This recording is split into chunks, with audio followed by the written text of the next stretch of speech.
because we have high hopes for both the Jets and the Giants, and they both, in their own ways, had miserable days yesterday. The Jets lost to Aaron Rodgers back at MetLife.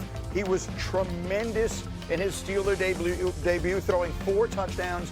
Pittsburgh gets the 34-32 win, and as he was taunted walking off the field, he let him have it. And then afterwards, as only he can, he went one up on that. You spoke about the meeting with Aaron Glenn on McAfee a few months ago. Beating him, is there significance in that, since he basically told you to your face that he didn't think you were right for that team? Yes, that's what he did. So there's significance in beating him for you? I was happy to beat everybody associated with the Jets. So there you have it. Let's take the Steelers side of this first. Aaron Rodgers, what do we say, D. Wood? His demise is clearly being over-exaggerated. I mean, Aaron Rodgers, you said in the first hour, Dano, Aaron Rodgers like 2021 Aaron Rodgers. He was fantastic. The ball face, the movement skills, the accuracy, the arm talent, it was all on display. Remember, like, this game, Steelers had no run game to speak of. So this was really the Aaron Rodgers show, and he was just fantastic in this Arthur Smith offense. What did you think, Rex? We talked about the Jet side of this earlier, and obviously you had a lot of thoughts on that. But Rodgers is a player, to D. Wood's point, that many have written off, and he's 41, soon to be 42. What we saw yesterday, is that an indication that he's going to be this player all season long? Oh, I don't know if he can be that player all season long. I mean, number one, he knew exactly what they were doing defensively, and he took advantage of it. But Aaron Rodgers looks phenomenal. Like I say, like, golly, I haven't seen that guy forever. Right. And so, yeah, I mean, he's going to be good. I doubt he's that good, though. Well, look, no way. There are a variety of reasons for it. And the biggest, of course, is that he suffered a catastrophic injury in his first series as the Jets quarterback, and it takes time to come back from that. The second piece of it is the Jets are not as good as the Steelers. They're not nearly as organized and well coached as the Steelers during the time that Rodgers was there. We'll see what the future holds. But, Dan, and you have tape to demonstrate it. What Aaron Rodgers did yesterday was special. Well, hour one was deception. This was about having the answers. Rex talked about that. And then also, he looked unbelievably young movement-wise with some of his stuff. I think the pocket movement stands out as a big deal. Now, this is having the answers. He's going to fake a toss up top, okay? He wants to throw the football to the tight end at the top of the screen. But he's already peeking the middle field safety. As he's making the fake going, are you going to overflow or not? And if you do, he's going to come throw this little wheel route at the bottom of the screen. There's a vintage back shoulder. That ball takes 2.5 seconds to get to the second or third option. The pocket movement was great. He gets pressure off his right. Look at the 2 hands, scrape across the chest. Guys, he's going to essentially jump off both feet here. He's in the air making this throw. This throw goes 15, 20 yards downfield. It's perfectly in stride. We didn't really see that sudden yet subtle, calm, but quick enough pocket movement. Watch him here. He wants to escape out to his left, and that pocket closes. Then he wants to escape out to his right, and that pocket closes. He doesn't panic. He doesn't run into the offensive line. Finds DK Metcalf on the shallow cross for a big game. I was just wildly impressed with how well he moved in the pocket for where he is. We should point out the greatness of Aaron Rodgers yesterday, but we also should point out how great Justin Fields was. And the Jets came very close to winning that game. And if they had won, we'd be celebrating Justin Fields this morning, the new offensive coordinator that they got from the Detroit Lions, who looked like they were missing Tanner Engstrand yesterday, right? And Justin Fields played very well, threw the ball very well, and gave the Jets some hope here for the weeks to come. Jeff, you sat next to me as we watched the game yesterday and held me much of the day, I must say, and I appreciate your support. I mean, the Jets were dominant with their offense. They ran the hell out of the football. They pushed a really good defense, the Pittsburgh Steelers, around up front. I mean, literally pushed them around. Yes. And you got Justin Fields. You got a young. So here's the terrible towel. Can we get me on 3? Here we go, Heather. That's for you. By the way, she's a bad sport. She was texting me yesterday, talking trash when they were coming back. Then all of a sudden, the Jets take the lead. Yeah, I know. Thank you very much. I need a little. All right, so I lose my wager. We wave the terrible towel. We'll talk about the Jets in a minute. The story is Rodgers. He was fantastic. I thought it was the best game he's played since he was a Green Bay Packer. No. There's no need to think not that. even close. It was by far the best game he's played honestly, since he was a Packer. Up until last night, I thought he was the best quarterback playing football yesterday in the NFL. I mean, he was ridiculous. I think the thing that stood out for me was just the savvy deception that he brings to their football team. He's going to point to the safety at the top and then motion the receiver. He's telling the defense, like, hey, I'm bringing this guy down to block that safety.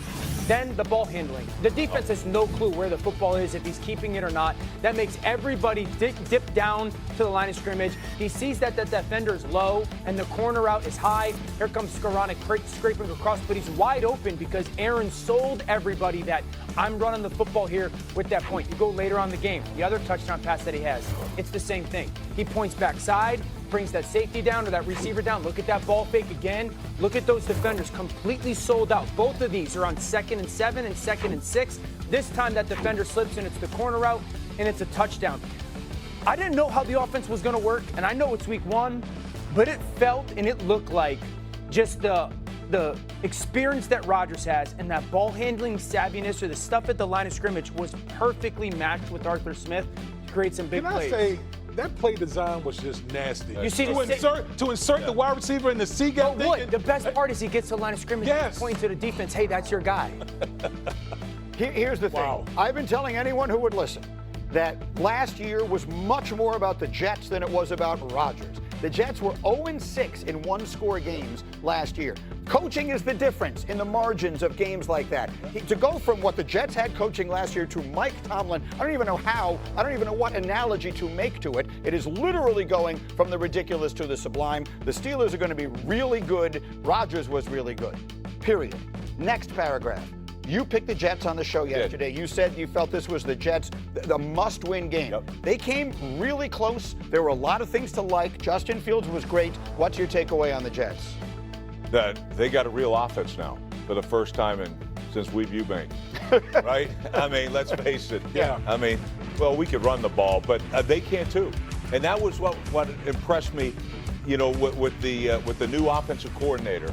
I think he did an outstanding job. And by the way, Justin Fields is not just a runner.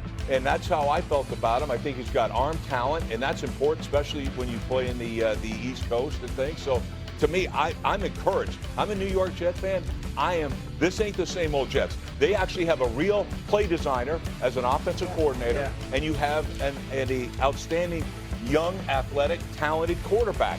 I am super excited about him. Now, the defense, you can't just play, you can't just tell Aaron Rodgers what the hell you're going to be in every snap. And that was an issue I had. I'm shocked that they couldn't get more pressure on him. The Jets sold out on the running game. Those big plays were 2nd and whatever.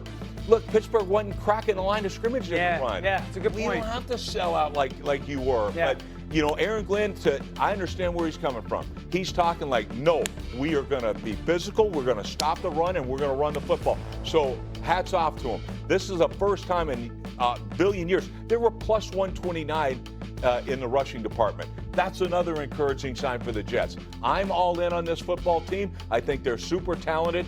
But, you know, to me, it was about Aaron Rodgers. And by the way, no way in hell did anybody think he was going to play this good. Well, it was about Aaron Rodgers, and it was about Justin Fields, and it was a statement game for both quarterbacks who, for the first time in history, were going up against their former teams they played on last year. You know and saw how personal this game was to Aaron Rodgers, how much it meant to him, but it also meant a lot to Justin Fields. And if the Jets had found a way to pull it out and avoid the tears that Greeny shed yesterday afternoon into this morning, then we would be saluting Justin Fields and talking about the quarterback the Jets have found and how great Justin Fields looked yesterday, because he played really well with Tanner Engstrand, their offensive coordinator. There's no question about that. But just getting back to Aaron Rodgers, think about this.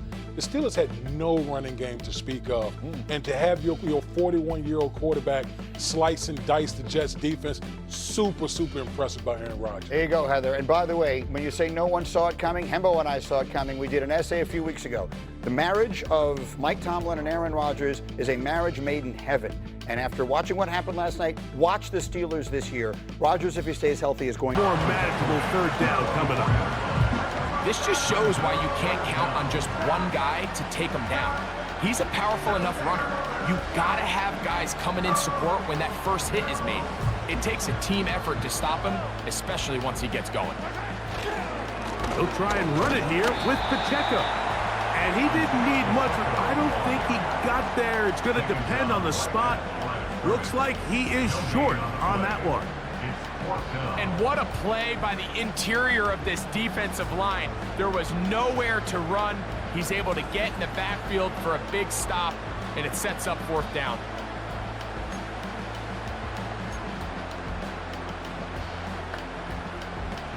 It's too long for a field goal. They'll go for it here on 4th down. They'll try it now with Pacheco. And he's not going to get there. The defense was ready for it, and they stuff him on 4th down. And a great job here by the defense, being strong up inside, forcing the ball carrier to have to bounce this out towards the sideline, and he can't get the corner, and they come up with a huge 4th down stop. The Niners offense ready for this next possession. They'll have very good starting field position as they set up past the 40.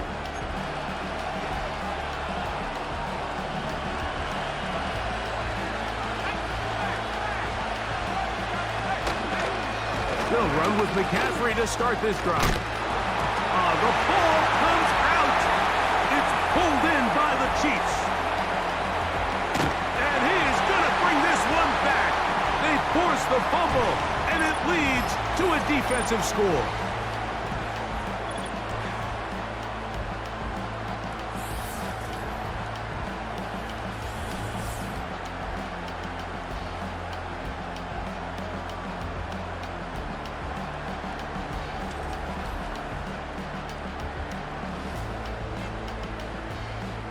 And Butker on for the extra point. The kick is good. And the Chiefs will take a 21-7 lead.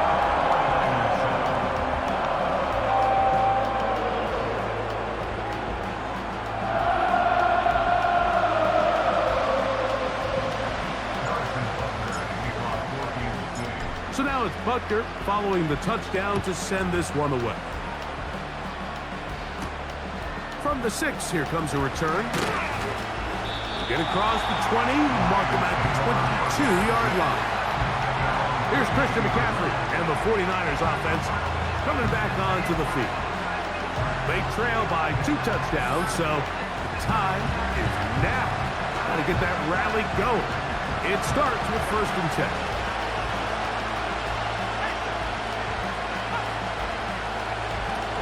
Out of the gun, it's Purdy. He'll find his tight end, Kittle, on the right side. They'll work now on 2nd and 4. From the gun, it's Purdy. This one intercepted. Picked off by Brian Cook.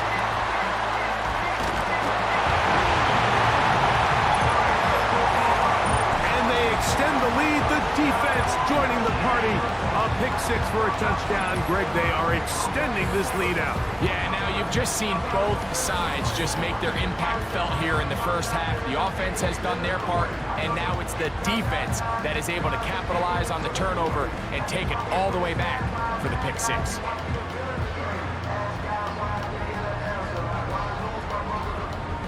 Now Butker to add the extra point. It's up and through. And the Chiefs add on one more as they extend their 2nd quarter lead.